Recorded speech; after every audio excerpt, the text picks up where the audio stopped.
یه مدت پیش شهر خنج لارستان یه پسر 16 ساله افغانی یه پیرمرد خنجی رو کشتن. بعد اون قضیه ایرانی‌های خنج به خونه‌های افغانی حمله می‌کردن.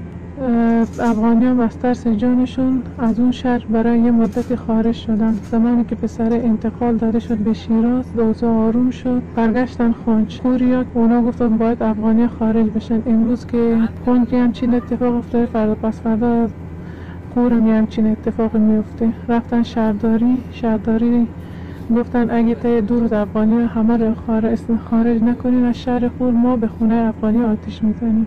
فردای همون روز دوشنبه شبش خونه 4 تا از افغانی رو آتش زدن.